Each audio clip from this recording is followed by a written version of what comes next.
The tension at Sunday dinner had been building for 45 minutes, ever since I'd walked through the front door of my childhood home carrying my laptop bag.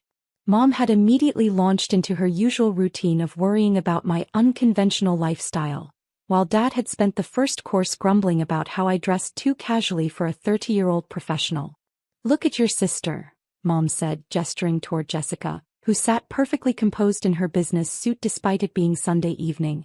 "She's got a real career, a real salary, benefits. She's building something stable." Jessica smiled, that practiced smile she'd perfected during her MBA program. "The pharmaceutical industry offers excellent growth opportunities, Alex. I could probably get you an interview in our IT department. It's still computers, but it's legitimate work." I pushed my mashed potatoes around my plate, trying to remember why I'd agreed to family dinner after avoiding it for the past 2 months. Nothing had changed.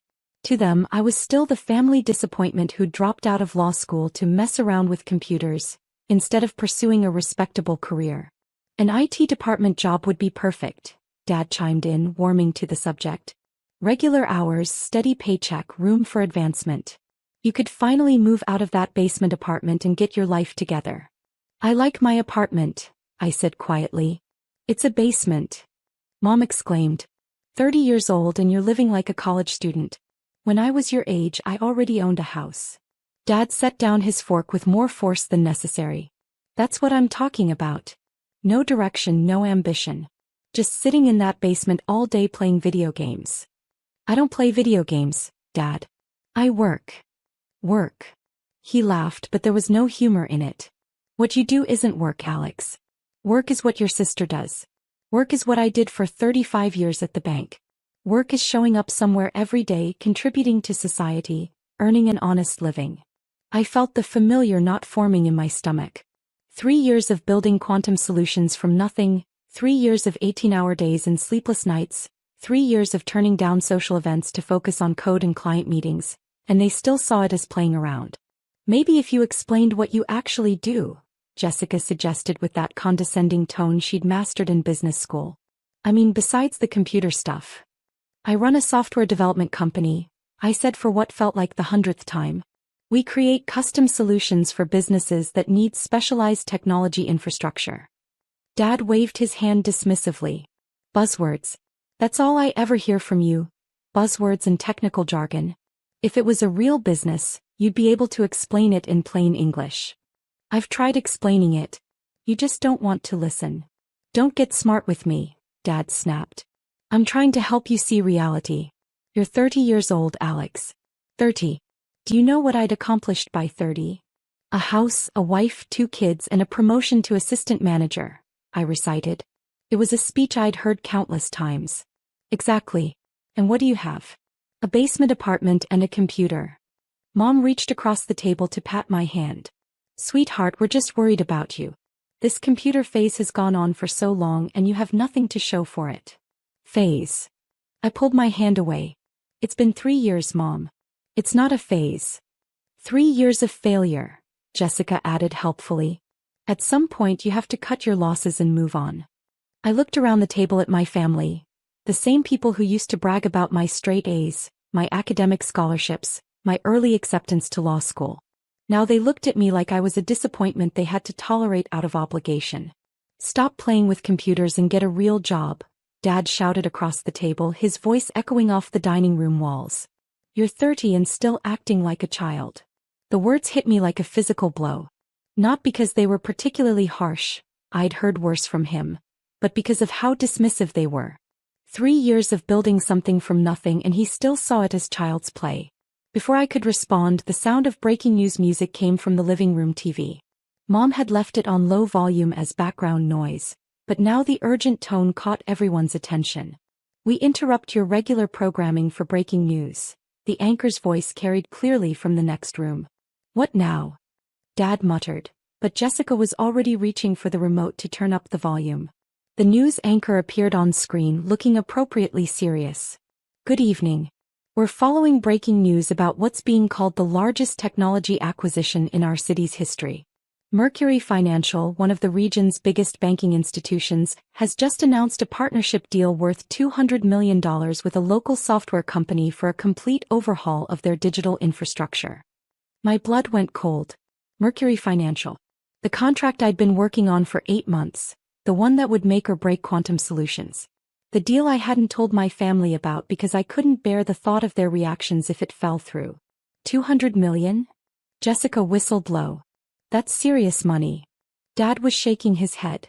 Probably one of those Silicon Valley companies coming in to take over local businesses. Mark my words, it'll be some outfit from California with more money than sense. The anchor continued. The partnership will revolutionize how Mercury Financial handles everything from customer transactions to internal data management. The software company Quantum Solutions has been working closely with Mercury's leadership team for the past year to develop what experts are calling the most advanced banking platform in the region. The fork slipped from Jessica's hand, clattering onto her plate. Did they just say Quantum Solutions? I couldn't speak. My heart was pounding so hard I was sure everyone could hear it. Mercury CEO Robert Harrison called the partnership transformational and praised Quantum Solutions' innovative approach to solving complex financial technology challenges, the anchor was saying. The company, founded just 3 years ago, has quickly established itself as a leader in custom software development. Dad was staring at the TV with his mouth slightly open. Wait a minute. Quantum Solutions, isn't that the name of your little? Before he could finish the sentence, my phone rang. Not the polite buzzing I usually kept it on during family dinners, but the full ring volume I'd forgotten to turn down. And it wasn't just ringing, it was set to speaker mode from my last conference call. The caller ID lit up the screen clearly enough for everyone at the table to read. Robert Harrison, Mercury Financial CEO. Time seemed to freeze. 4 pairs of eyes stared at my phone as it rang a second time, then a third. I knew I should answer it, knew Robert was probably calling to discuss the press release, but I couldn't move. Are you going to answer that? Mom whispered. On the 4th ring, I finally reached for the phone, but my hand was shaking so badly I accidentally hit the speaker button while trying to answer. Alex. Robert Harrison's booming voice filled the dining room. I hope you're watching the news, my friend. We did it. The board unanimously approved the full package. 200 million for the complete implementation, plus the performance bonuses we discussed. I tried to speak but no words came out. Alex, you there? Don't tell me you're speechless. This is the biggest tech deal in the city's history, and it's all because of your brilliant work. I'm here, Robert, I managed to croak out. Outstanding. Listen, I know it's Sunday evening, but I had to call. The press conference went perfectly and the board wants to fast-track everything. We're talking about a complete digital transformation. Every system, every process, everything built on your platform. Dad was gripping the edge of the table so hard his knuckles had gone white. That's wonderful news, I said, acutely aware that my entire family was hanging on every word. Wonderful. Alex, this is career-defining stuff. You've created something revolutionary here. The efficiency improvements alone are going to save us millions annually. And the security features are unlike anything we've seen. Robert's enthusiasm was infectious, even through my shock. We've worked hard to get it right. Hard. You've been practically living at our offices for the past 8 months. The dedication you've shown, the attention to detail. It's exactly why we knew you were the right choice for this partnership. Jessica was staring at me like I'd grown a second head. I have to ask, Robert continued, and I know we discussed this briefly before, but the board wants to know if Quantum Solutions would be interested in an exclusive contract for our expansion into other markets. We're talking about taking your platform national, Alex. Potentially 20 to 30 additional financial institutions. I felt like I was going to pass out. That would be incredible. Incredible is right. We're looking at potentially tripling your current contract value over the next 3 years. But let's not get ahead of ourselves. First, let's celebrate this victory. Are you free tomorrow morning? I'd like to set up a meeting with our executive team to discuss the implementation timeline.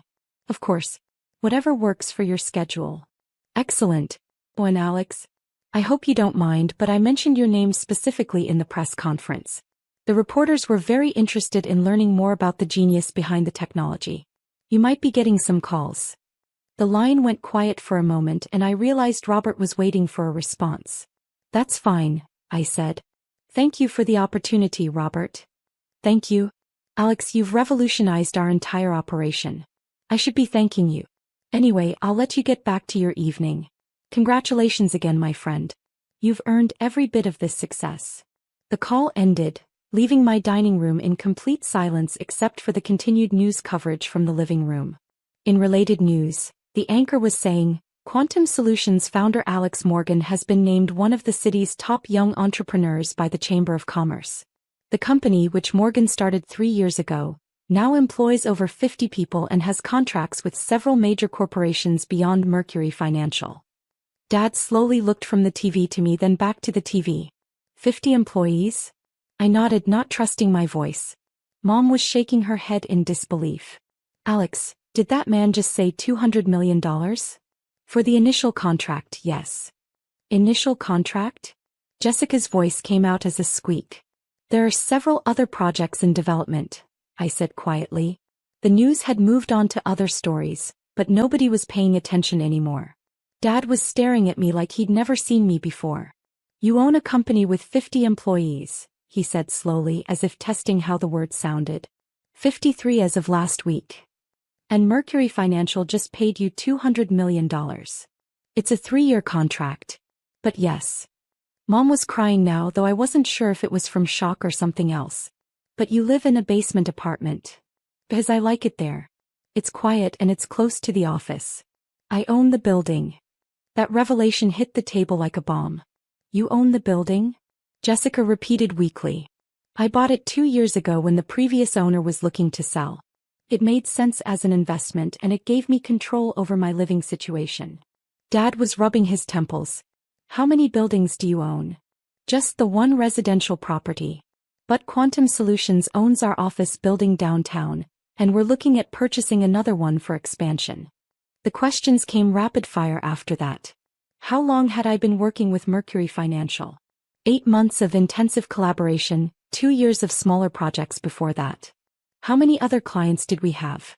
12 major contracts, dozens of smaller ones.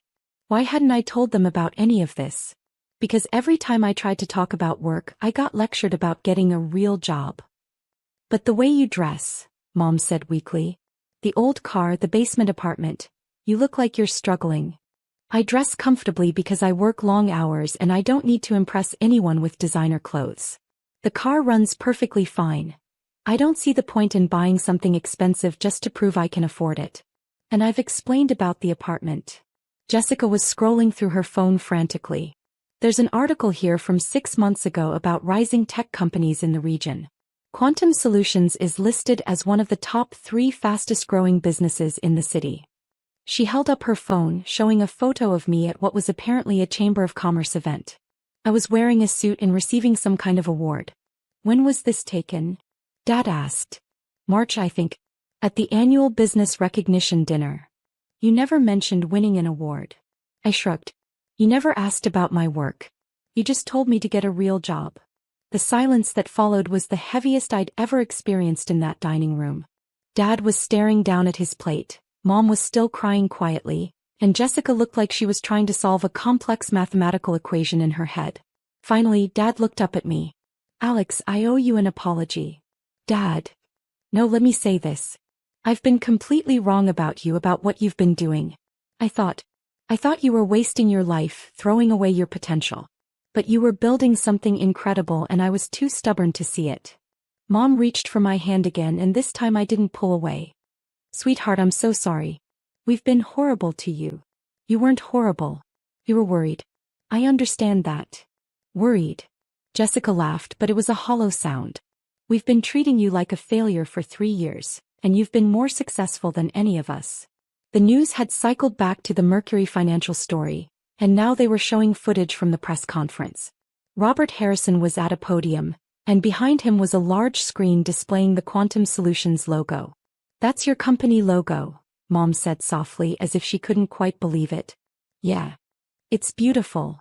We sat in silence for a few more minutes, watching as Robert praised our partnership and outlined Mercury Financial's plans for the future.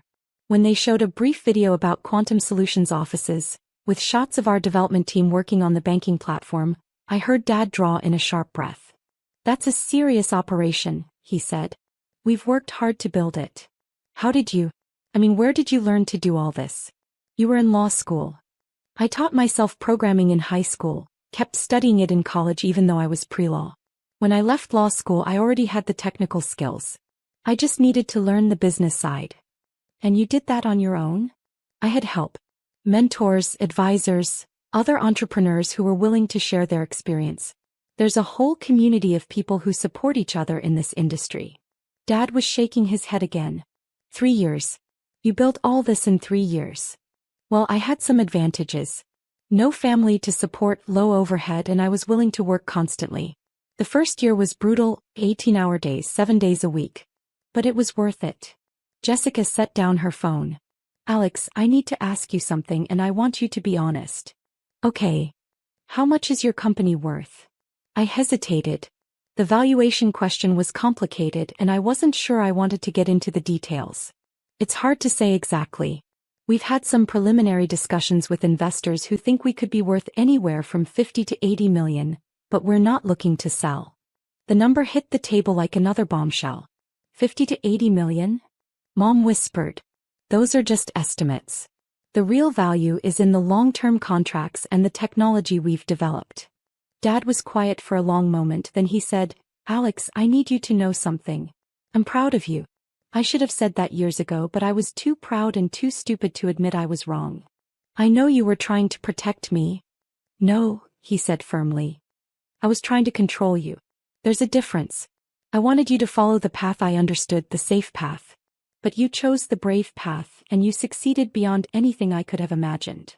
The conversation continued for another hour, with my family asking questions about everything from the technical aspects of what we did to the business challenges of running a growing company. For the first time in years, I felt like they were actually interested in my life rather than trying to fix it. When Jessica's phone rang with a call from her boyfriend, she answered it with obvious excitement. You need to turn on the news right now, she told him. My little brother just became the most successful person in our family. As the evening wound down, Mom insisted on making coffee so we could sit and talk more. Dad had found several more articles about quantum solutions online and was reading them with the same intensity he used to bring to bank reports. There's an interview here where you talk about your vision for the company, he said. You sound like you really know what you're doing. I hope so. We've got a lot of people depending on us now. 53 employees and their families, Mom said thoughtfully. That's a big responsibility. It is. But it's also an incredible opportunity to build something that matters. As I prepared to leave that night, Dad walked me to the door. Alex, I want you to know that I understand now why you stopped coming to family dinners. Dad. Every time you tried to talk about your work, I shut you down. I made you feel like your dreams were worthless. That must have been incredibly frustrating. It was hard, I admitted. But it also motivated me. Every time someone said I was wasting my time, I worked harder to prove them wrong. Well, you certainly did that. He paused, looking uncomfortable. I also want you to know that you're welcome here anytime. And from now on, I promise to listen when you talk about your work. I'd like that. And Alex, next Sunday, why don't you bring some of your team for dinner? I'd like to meet the people who helped you build this company. As I drove home through the quiet streets, my phone buzzed with messages from team members who had seen the news coverage. The Mercury financial deal was huge for Quantum Solutions, but the real victory had happened at my family's dinner table. For 3 years, I'd been building something meaningful while my family dismissed it as playing around. Tonight, they finally saw what I'd been trying to show them all along. That sometimes the most important work happens in basements and late-night coding sessions, not in corporate offices with traditional career paths. The next morning brought a flood of interview requests from local business publications and tech industry blogs. But the message that meant the most came from my dad. Saw the article in the business section about your company. Saved 3 copies. Can't wait to show them to everyone at the bank. Proud of you, son. 6 months later, Quantum Solutions announced our expansion into 3 new markets, with total contracts worth over $500 million. We'd grown to over 100 employees and moved into a new headquarters downtown. But the success that mattered most to me had happened that Sunday evening, when my family finally understood that the computer stuff they'd dismissed was actually the foundation of something extraordinary. Sometimes the greatest victories aren't about proving people wrong. They're about giving them the chance to see you clearly for the first time. As I write this, we're preparing to launch our platform in 12 new cities, and Robert Harrison has become one of our biggest advocates, introducing us to financial institutions across the country. The basement apartment has been converted into my home office, though I've since bought a house in the hills overlooking the city. But every Sunday I still have dinner with my family. And now, instead of lectures about getting a real job, our conversations focus on the challenges and opportunities of building a technology company that's changing how financial institutions serve their customers. The computer phase, as they used to call it, turned out to be the foundation of everything I'd dreamed of building. And finally, my family was there to see it unfold. "You don't deserve that money," Amanda said angrily over the phone. "I've been in this family for 8 years, and you just married in. That trust fund should be mine." I sat in my home office, staring at my computer screen. A bank alert had popped up just minutes before her call. Someone had tried to take $5 million from my account, but the bank had stopped it. Amanda hadn't even waited an hour after trying to steal my money before calling to yell at me. "My name is Olivia Parker, and I'm 32 years old. My husband's sister was trying to take away what my grandmother left me. The trust fund wasn't just money. It was Grandma Rose's way of making sure I could continue her charity work after she passed away." "Amanda," I said, keeping my voice calm, "forging my signature is a crime. Did you really think the bank wouldn't check before approving the transfer?" She laughed, sharp and bitter. "Please, I know all about your security. James told me everything while you were away at that charity event last month."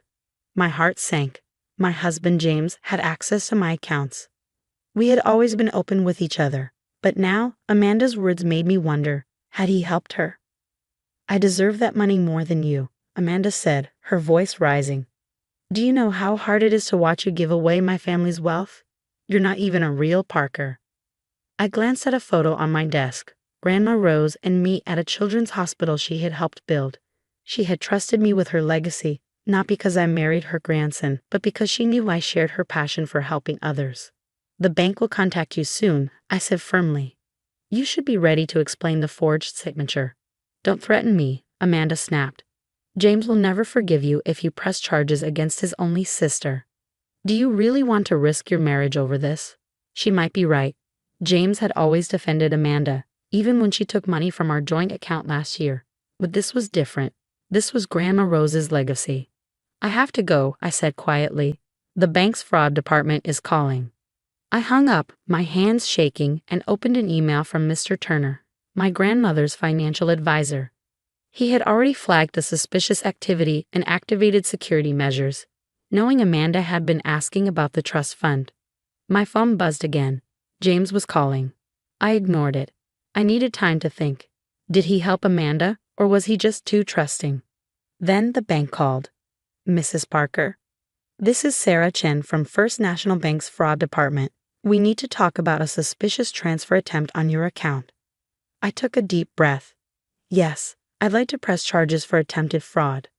We've recorded everything, the forged signature, the transfer attempt, even Amanda's phone calls where she claimed to have power of attorney. Should we contact the police?" "Yes," I said, my voice stronger now. "And one more thing. I believe my husband may have given her my account details." Ms. Chen was silent for a moment. "Understood. We'll freeze all access to your account, including your husband's, to protect you." As I ended the call, James called again. This time I answered. "Olivia, what the hell?" he yelled. "Amanda's crying, saying you're trying to have her arrested. She just made a mistake." I closed my eyes. He was already taking her side. "A mistake?" I repeated. "She forged my signature to steal $5 million, James. That's not a mistake." "She's family," he insisted. "We can fix this privately. You don't need to call the police." Family. That word felt like a weapon. I had spent years trying to be part of the Parker family, but moments like this reminded me that I never truly belonged. "You're right about one thing," I said. "Family is important. That's why I have to protect Grandma Rose's legacy, even if it means protecting it from our own family." I hung up and pulled up the security footage from my home office. I had installed the camera as a precaution, hoping I'd never need it. Now it would show exactly how James accessed my files while I was away. Sometimes protecting what matters means preparing for betrayal, even from the people closest to you. My phone buzzed again, a text from Amanda. "You're making a huge mistake. Hope your precious trust fund is worth losing your husband over." I didn't reply. Instead, I forwarded the message to Mr. Turner as more proof. Amanda thought she was threatening me, but she never understood what the money really meant. It wasn't about being rich. It was about keeping a promise to someone who believed in me. Amanda would make her next move. But this time, I was ready. The next morning was full of chaos. I woke up to find that James hadn't come home. His text explained that he had stayed at Amanda's house, helping her deal with this nightmare. Meanwhile, the family group chat was filled with messages, most of them blaming me. They acted like I was the villain trying to hurt poor Amanda. I ignored them and went straight to First National Bank to meet Mr. Turner. The bank's security footage clearly showed Amanda trying to use a fake power of attorney document. She had even styled her hair like mine to trick the tellers. Mr. Turner slid some photos across his desk. "This is strong evidence," he said, "but there's something else you need to see." He showed me a list of failed transaction attempts from the past 3 months. All of them used my credentials. I looked at the dates and my stomach dropped. These attempts happened when I was away at charity events and hospital visits, times when James was home alone. "We tracked the IP addresses," Mr. Turner continued. "They all come from your home." "James," I whispered. "He had been testing my account security this whole time." "And there's more," Mr. Turner said seriously. "Last week, someone tried to change the trust fund beneficiary to Amanda's name." I felt dizzy. James was the only other person who had access to those documents. He had been helping his sister steal my inheritance. My phone buzzed. A message from my mother-in-law. "Family meeting. Tonight, 7 p.m. Be there or we'll take this as your admission of guilt." Guilt? As if I was the criminal here. "What do you want to do?" Mr. Turner asked gently. I straightened my shoulders, channeling Grandma Rose's strength. "Proceed with the fraud charges. And Mr. Turner, gather all the proof of James's involvement. Every attempt, every access, every betrayal." He nodded. "And the family meeting." "Oh, I'll be there," I said. "But first, I need copies of everything." The Parker family home always felt cold, but that night, it felt hostile. Conversations stopped as soon as I walked in. Everyone stared. Amanda sat in the middle of the room, eyes red from crying, looking like a helpless victim. James wouldn't even look at me. My mother-in-law, Margaret, spoke first. "I hope you're happy, Olivia. You've torn this family apart over a simple misunderstanding." I placed a folder on the coffee table. "A misunderstanding? Is that what we're calling attempted theft now?" Amanda sniffled. "I was just trying to access what should have been family money. Grandma Rose would have wanted." "Don't," I interrupted sharply. "Don't pretend to know what Grandma Rose wanted. She chose me for a reason." Amanda's face twisted in anger. "Only because you manipulated her. You turned her against her own family." I pulled out the security photos and spread them on the table. "Is that why you dressed like me and tried to trick the bank?" The room went silent. Everyone leaned forward to look. Amanda's face turned pale. "And these," I said, placing more documents down, "show months of failed logins from my home. Times when I was away. Times when only James had access to my office." James finally looked at me. His face was filled with guilt, but also defiance. "I was just trying to help my sister. You wouldn't understand. You're not really family." The words stung, but I kept my face blank. I pulled out my last piece of evidence, Grandma Rose's final letter to me. I read aloud, "My dearest Olivia, I'm entrusting you with more than money. I'm entrusting you with my legacy. The Parkers have always had wealth, but you have something rare: compassion. James may be my grandson by blood, but you are my heir in spirit. Never let anyone make you doubt that." Margaret tried to interrupt, but I held up my hand. "The police have been notified. The fraud investigation is moving forward. And James?" I looked straight at him. "Your role in this is fully documented. Every attempt to access my accounts, every breach of trust." "You can't be serious," Amanda gasped. "You would send your own husband to jail." "No," I said. "I'm giving him a choice. Sign the divorce papers I prepared today or face charges for fraud." "It's up to you, James." The room erupted. Amanda was crying, Margaret was threatening legal action, and James was stumbling over excuses. But I stood firm, holding Grandma Rose's letter like a shield. As I walked out of the house that had never truly been my home, James called after me. "Olivia, wait. We can talk about this." I turned back once. "You know what's funny? If you had just asked, I would have helped Amanda.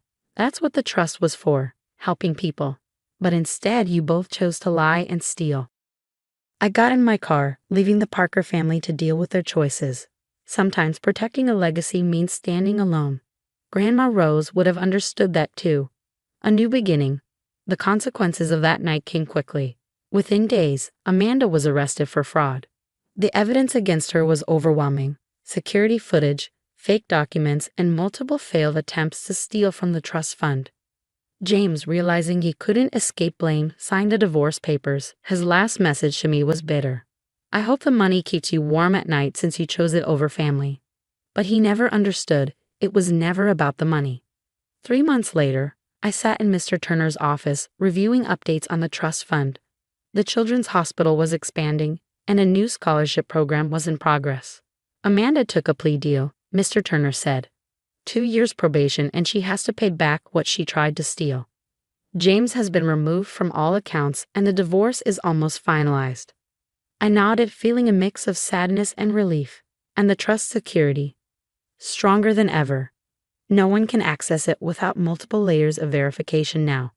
Your grandmother would be proud of you, Olivia. Hearing Grandma Rose's name made me smile. I thought back to our last conversation before she passed.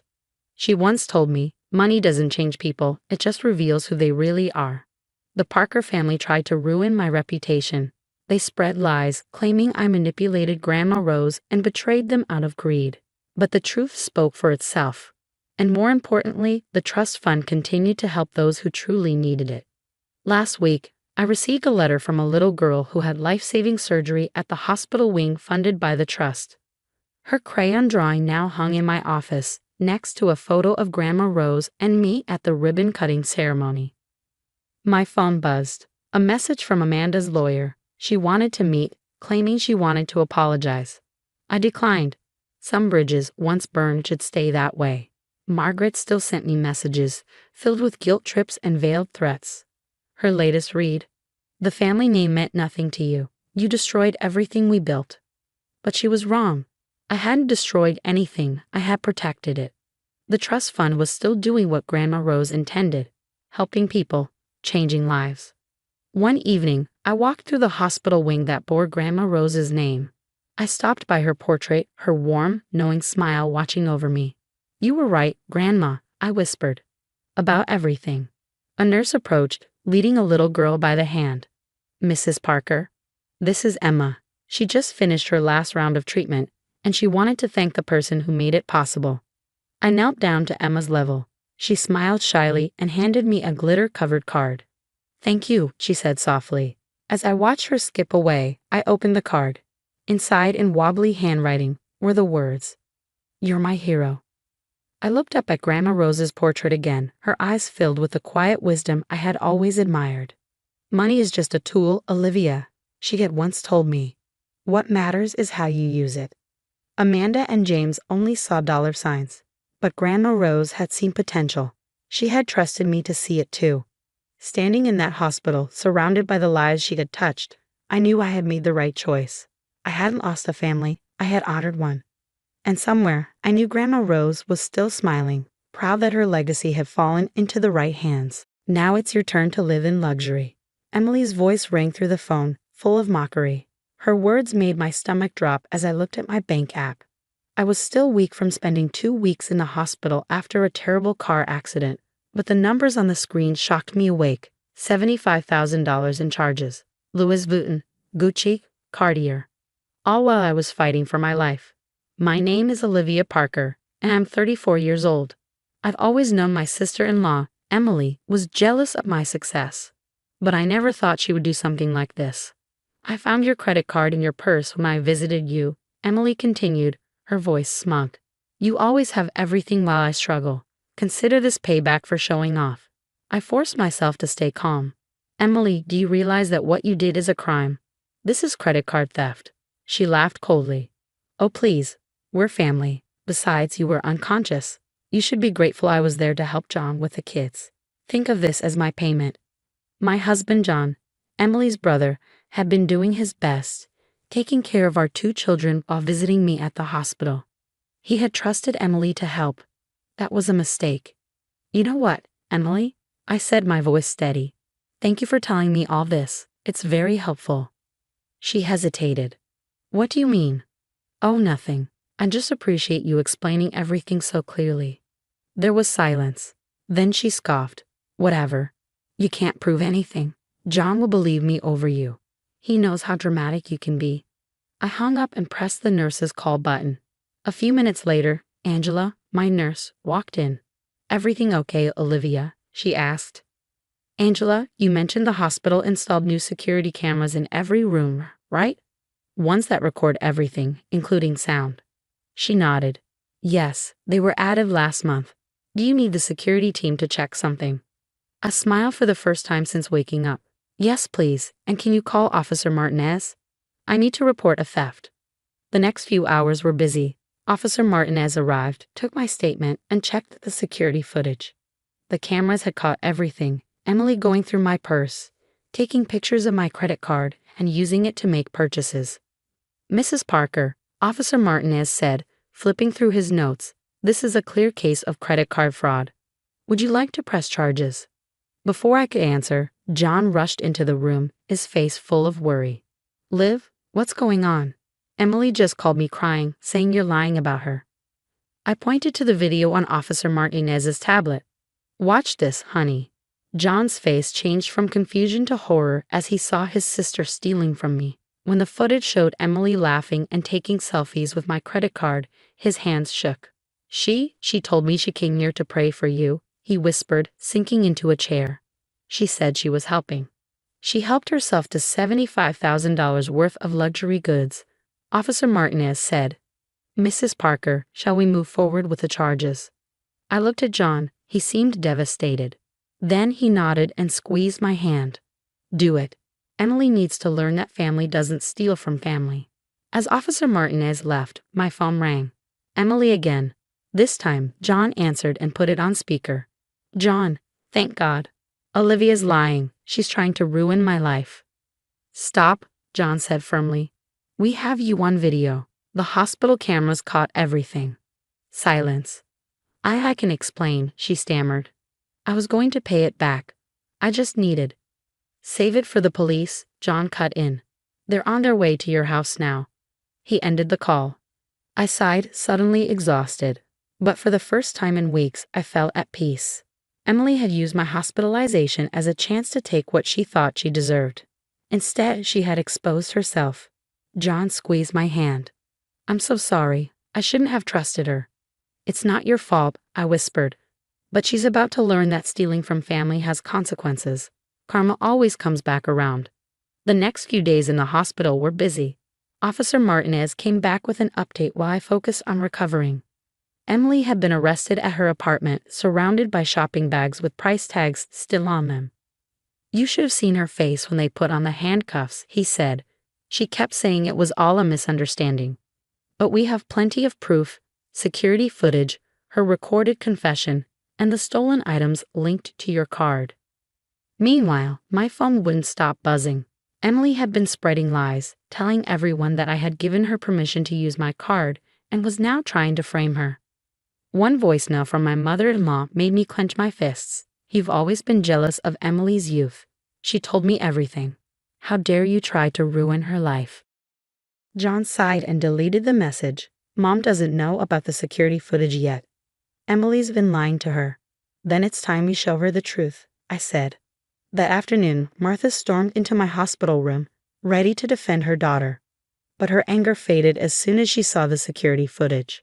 She watched in shock as Emily went through my purse, laughing about using my credit card while I was unconscious. When the video showed Emily taking selfies with it, Martha sat down, looking pale. I don't understand, she whispered. Emily told me you gave her permission. She said you were trying to make up for always showing off your money. John spoke gently. Mom, Emily stole from Olivia while she was in intensive care. There's no excuse for that. Martha's hands shook as she checked her phone, likely rethinking everything Emily had told her. All those designer bags she showed off. She said they were gifts from friends. The courtroom. A few days later, I sat in the courtroom for Emily's preliminary hearing.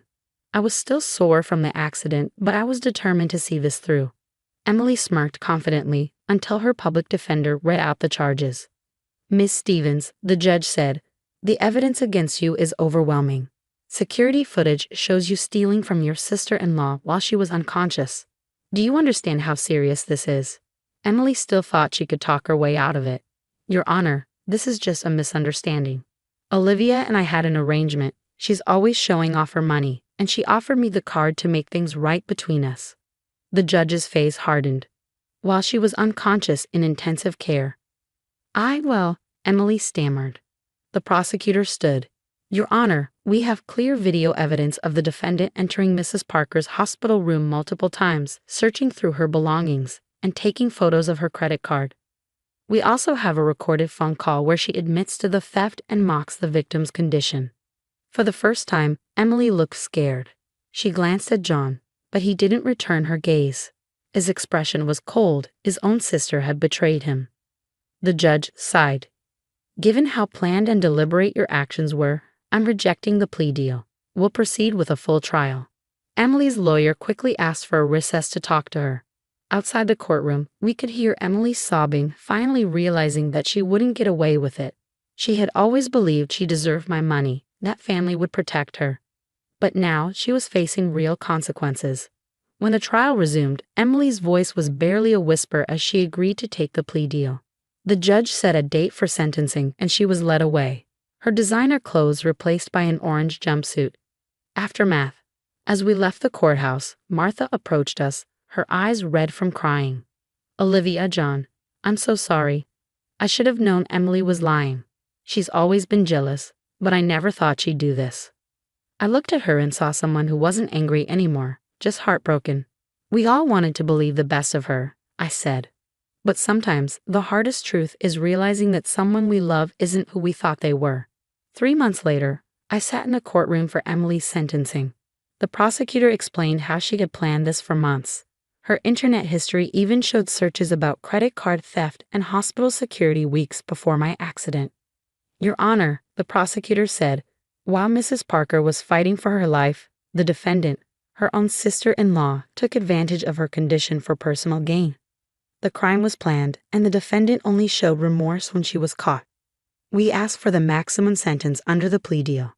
Emily sat quietly at the defense table, no longer the confident person she once was. Her designer clothes were gone, replaced by a simple black suit. She had lost weight in jail, and for the first time she looked truly nervous. The judge turned to her. Miss Stevens, before I announce your sentence, do you have anything to say? Emily stood, holding a small piece of paper. Her hands shook as she spoke. I want to apologize, she said, voice trembling. I was jealous. Watching Olivia have everything I wanted ate away at me. When I saw her credit card, something in me snapped. I told myself she wouldn't miss the money, that she owed me. But I was wrong. I studied her, wondering if she really meant it or if this was just another act. John squeezed my hand, his face unreadable. The judge remained firm. Miss Stevens, your actions show entitlement and manipulation. You stole from a sick family member and then tried to turn the family against her. This court cannot ignore that. Emily was sentenced to 18 months in prison and 5 years of probation. She had to repay everything she stole plus fines. Her luxury items would be sold to help cover the debt. As the bailiff led her away, she looked back at us. The smugness was gone. Maybe she finally understood what she had lost. Moving forward. Outside the courthouse, Martha approached us. I've been thinking a lot, she said. I made excuses for Emily's jealousy for years. I should have seen this coming. I nodded. We all wanted to believe family mattered to her. John sighed. The hardest part is knowing she planned this. She wasn't just taking advantage. She was waiting for an opportunity. Over the next few months, things changed. Emily's stolen items were auctioned off, though they sold for far less than she had paid. Her apartment was emptied, the last traces of her shopping spree cataloged and sold. She sent me letters from prison. At first, they were full of excuses and blame. But as time passed, her tone changed. 6 months into her sentence, she wrote, I didn't just steal money. I stole trust. I broke our family. The worst part, I can't even blame you anymore. This is all on me. John rarely spoke about Emily, though I knew he was seeing a counselor. Martha joined a support group for parents of incarcerated children, finally facing how she had enabled Emily's behavior. I made a full recovery from my accident, though it took longer for the emotional scars to heal. The hospital even updated their security rules, using my case as a lesson. A year after the sentencing, I got an unexpected call. It was Emily's prison counselor. "Emily is doing well in our program," she said. "She wants to make amends. Would you be open to a supervised conversation with her?" I thought about it for a long time before saying no. Some betrayals cut too deep for an apology. Emily hadn't just taken my money, she had shown me who she really was. That night, I told John, "I hope she finds peace. But I don't need to be part of that journey." He nodded, understanding completely. We had learned a painful lesson about trust and family. Emily had lost everything, her freedom, her reputation, and our trust. No designer bag was worth that price. The last I heard, she was taking business ethics classes in prison, preparing for life after her release. Sometimes the most expensive lesson isn't paid with money, but with the people you lose along the way. She's the real entrepreneur. My mother-in-law's voice dripped with condescension through the phone. "Anna needs this money for her revolutionary tech startup. You're just letting it sit there collecting dust." I gripped my office chair, watching the city skyline through my 20th floor window while processing the news that she'd somehow diverted my $550,000 investment returns. My name is Sophia Chen, and at 34, I'd spent the last decade building a successful investment portfolio while my sister-in-law, Anna, burned through her trust fund launching one failed venture after another. The irony of my mother-in-law, Patricia, calling my careful financial planning collecting dust wasn't lost on me. "That money was earmarked for my company's expansion," I said calmly, though my knuckles were white from gripping the armrest. "How exactly did you access those funds, Patricia?" She laughed, the sound grating against my ears. "Oh, David gave me the authorization months ago. He said you wouldn't mind helping family." David, my husband, who had power of attorney while I was recovering from surgery last year. The same David who promised he'd never let his mother interfere with our finances again. "And Anna's startup?" I kept my voice steady, professional. "What exactly is she investing my money in this time?" "It's an AI-driven social media platform," Patricia gushed. "Much more exciting than your boring investment firm. Anna says it'll be bigger than Facebook. She's already hired a team of developers in Silicon Valley." I thought about Anna's previous ventures, a luxury pet fashion line that lasted 3 months, and a cryptocurrency that turned out to be a glorified Ponzi scheme. Each failure cushioned by family money and endless excuses. "I see," I replied, opening my laptop and starting to type. "And the investors meeting this afternoon?" Patricia's voice faltered slightly. "How did you know about that?" "I make it my business to know about investments in the tech sector, Patricia, especially ones made with my money." The silence on the other end was telling. They hadn't expected me to find out so quickly, hadn't anticipated that I'd have connections in the venture capital world. After all, I was just the boring sister-in-law who played it safe with traditional investments. "Well," Patricia recovered, her voice sharp, "Anna's presenting her business plan to the investment board at 3 p.m. Not that you understand the complexity of what she's building. This is real innovation, not just moving money around like you do." I checked my watch. 1:30 p.m. Perfect timing. "Thank you for letting me know, Patricia. I'd appreciate your transparency." I ended the call before she could respond and immediately dialed another number. "Marcus, it's Sophia. Remember that favor you owe me? I need you at the Silicon Valley Investment Board meeting at 3 p.m. today." "Yes, the one with Anna Morris presenting. Just listen and take notes. I'll handle the rest." Next, I called my lawyer, Emma Thompson. "Emma, it's time to activate Protocol B. Yes, all the documentation we prepared last year. And contact David's office. I need every authorization form he signed in the last 6 months." As I made my calls, I thought about David, probably sitting in his corner office, unaware that his mother had just revealed his betrayal. We'd been married for 8 years, and I'd always known his loyalty to his family, especially his younger sister Anna, ran deep. But this was different. My phone buzzed with a text from Patricia. "Anna says you're not invited to the investors' meeting. Don't try to interfere with her success just because you're jealous." I smiled, thinking about the real reason I'd stayed quiet on the call. It wasn't fear or shock that kept me calm, it was knowledge. Knowledge that Patricia and Anna, in their rush to grab what they thought was easy money, had walked right into a trap I'd set months ago. The investment returns they diverted? That account was a honeypot, a carefully monitored fund I'd set up after the last time they tried to borrow from my accounts. Every transaction was logged, every access attempt documented, and every dollar traceable. And now they were about to present a business plan to one of the most scrutinizing investment boards in Silicon Valley, using money they'd obtained fraudulently. I opened my safe and pulled out a thick file labeled Morris Ventures Documentation. Inside was every failed business plan Anna had ever pitched, every bankruptcy filing, every investor complaint. Next to it sat a smaller file with copies of every document David had signed in the past year, including the power of attorney forms and their carefully worded limitations. My phone buzzed again, this time with an email from Marcus confirming his attendance at the meeting. I leaned back in my chair, allowing myself a moment of satisfaction. Patricia and Anna thought they were finally putting me in my place, showing the boring sister-in-law what real business looked like. They had no idea they were about to learn a very expensive lesson about what real business actually entails. The investors' meeting wasn't just about Anna's latest doomed venture. It was about to become a masterclass in consequences. I picked up my phone one last time, sending a brief text to David. We need to talk about the authorization you gave your mother.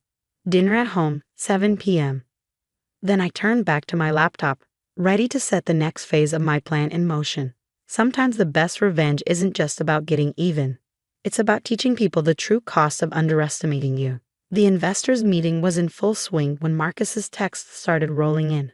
I sat in my office, reading each update with growing satisfaction. Anna just claimed her platform has 100,000 beta users. Board asking for verification. Then, moments later, no documentation provided. She's sweating. I smiled, remembering Anna's previous presentations. She'd always had a flair for dramatic promises, but struggled with the mundane reality of proof and documentation. Today would be no different. Patricia trying to intervene. Board asked her to leave. Anna fumbling through financial projections. Marcus's updates painted a clear picture of the unfolding disaster. Just then, my office door opened. David stood there, looking confused and slightly angry. Sophia, why is my mother calling me in a panic about some investment meeting? I held up a finger, signaling him to wait as another text came through. Board discovered discrepancy in funding source. Asked about authorization for $550,000 transfer. Anna claims it's family investment. Sit down, David, I said calmly, turning my screen to show him the transaction records. Let's talk about the authorization you gave your mother while I was recovering from surgery. His face paled slightly. She said she needed it for some family emergency fund. That it was just a formality. A formality that she used to steal over $500,000 from my investment account to fund your sister's latest scheme. I replied, my voice level but firm. The same sister who's currently trying to convince the Silicon Valley Investment Board that she has a legitimate business plan. David ran his hands through his hair, a nervous habit I'd noticed years ago. Anna's presenting to the investment board? Today? With our money? Not our money, David, my money. Money I earned, money I invested, money your mother had no right to touch. With or without your authorization. Another text from Marcus. Board requesting proof of fund ownership and transfer authorization. Anna claiming family trust arrangement. They're calling for documentation. I turned back to David, who was now pacing the office. Your mother and sister thought they could use my investment returns to fund another one of Anna's fantasy startups. They didn't bother checking where the money came from or what safeguards I had in place. Safeguards? David stopped pacing, looking at me with growing unease. That account they accessed? It's monitored by the SEC as part of a financial fraud investigation unit. Every transaction is logged and verified. Your mother's transfer triggered multiple alerts the moment she moved the money. The color drained from David's face. The SEC. Sophia, you can't be serious. This is family we're talking about. Family? I stood up, finally letting some of my anger show. Family doesn't steal from each other. Family doesn't abuse power of attorney. Family doesn't mock someone's hard work while trying to rob them blind. My phone rang. Marcus calling this time, not texting. I put him on speaker. Sophia, you're going to want to hear this, he said. The board just discovered Anna's previous failed ventures. They're asking about the cryptocurrency scheme from last year. She's completely falling apart. David sank into a chair, his head in his hands. The crypto thing, that was just a misunderstanding. She didn't mean to defraud investors. I cut him off. To run a Ponzi scheme, to drag our family's reputation through the mud. Which part was the misunderstanding? David, another text flashed on my screen. Patricia trying to force her way back into meeting. Security called. I turned back to my husband, studying his defeated posture. The board members aren't just investors, David. They're my colleagues, people I've worked with for years, people who know exactly who I am and what your sister tried to do with my money. What are you going to do? He asked quietly. I'm not going to do anything, I replied. The SEC will investigate the unauthorized transfer. The investment board will handle Anna's fraudulent presentation. And my lawyers will deal with the power of attorney abuse. David looked up, his eyes pleading. They're still my family, Sophia. There must be something we can do. They stopped being my family the moment they decided to steal from me, I said firmly, and you stopped being my partner the moment you gave your mother authorization behind my back. My phone buzzed again, an email this time. The investment board's preliminary findings, copied to all relevant parties. I forwarded it to David without a word. He read it, his face growing paler with each paragraph. The board hadn't just rejected Anna's proposal. They flagged it for criminal investigation, citing multiple instances of fraud and misrepresentation. This will ruin them, he whispered. No, David. They ruined themselves. Your mother by thinking she could steal from me, Anna by thinking she could lie her way through another scheme, and you by betraying my trust. I stood up, gathering my files. I have a meeting with my lawyers in 20 minutes. I suggest you use this time to think very carefully about whose side you're really on. As I walked to the door, David called out, They're my family. I turned back one last time, and I was your wife. Was that not enough? Leaving it in my office, I headed to the conference room where Emma Thompson waited with her team.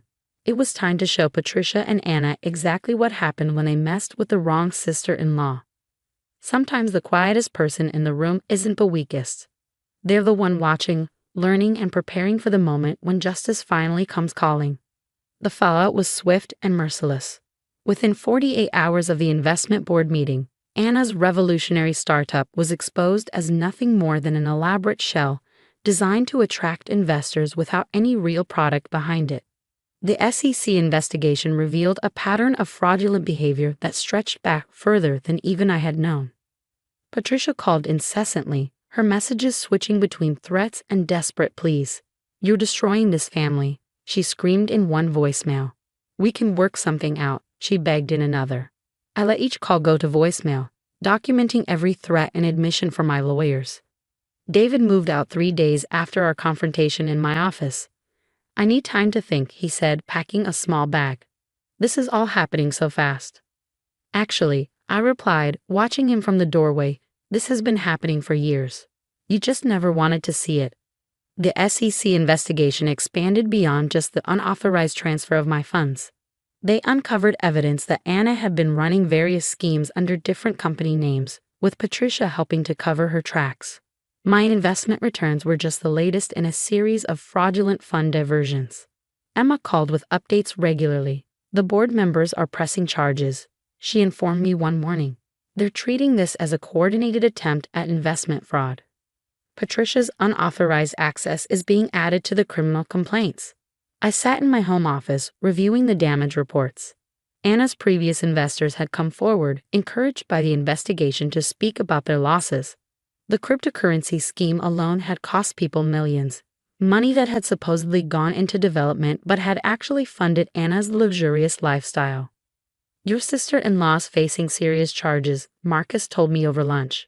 The board members are furious. Some of them had considered investing personal funds in her platform. If you hadn't set up those monitoring systems, I thought about the red flags I'd noticed over the years. Anna's sudden expensive purchases after each investment round, Patricia's insistence on family loyalty whenever questions arose, David's blind defense of their actions. I'd spent years watching, documenting, preparing for the moment they finally overreached. The final blow came when the FBI got involved, expanding the investigation to include Patricia's role in other financial frauds. Apparently, my mother-in-law had been helping more people than just Anna access funds they shouldn't have. David came by one last time, looking older than his years. "They're saying Anna might go to prison," he said, standing awkwardly in our once-shared living room. "Mom too, maybe. Isn't there anything you can do?" I looked at my husband, soon-to-be ex-husband, and felt a mixture of pity and disappointment. They had chances, David. Countless chances to do the right thing. Instead, they chose to steal, lie, and mock the very person they were stealing from. But no, I cut him off. "You chose them over me every time. You gave your mother access to my accounts without my knowledge. You defended Anna's schemes instead of protecting our future. Those weren't mistakes, they were choices." He left quietly, finally understanding that some bridges once burned can never be rebuilt. 6 months later, I sat in my expanded office, now running one of the city's most respected investment firms. The scandal had an unexpected benefit. My reputation for fiscal responsibility and ethical investing attracted clients who valued security and transparency above quick returns. Anna accepted a plea deal, facing 5 years in prison and massive fines. Patricia was awaiting trial, her social standing in ruins as more victims of her financial manipulations came forward.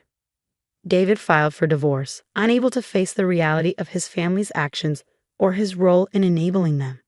My phone buzzed with a text from Emma. Final restitution order came through. "They'll be paying you back for decades." I smiled, thinking about Patricia's last attempt to contact me. She'd sent a letter, full of accusations about family loyalty and forgiveness. I'd filed it with the others, evidence of a mindset that valued manipulation over honesty, greed over genuine success. Looking out over the city, I thought about the quiet strength it takes to wait for justice rather than seek revenge. My mother-in-law and sister-in-law had seen my patience as weakness, my documentation as paranoia, my success as luck. They never understood that real entrepreneurship isn't about quick schemes and stolen funds. It's about building something legitimate, something lasting. In trying to prove they were better than me, they'd only proved how much they had to learn. I closed the restitution file and turned back to my work. Sometimes the best response to theft isn't anger or immediate retaliation. It's the quiet, methodical documentation that ensures justice will eventually prevail. In the end, they hadn't just lost my money. They'd lost everything trying to steal it. And I hadn't just protected my investments. I protected every future investor they might have targeted. Sometimes the best revenge is simply letting people face the consequences of their own actions.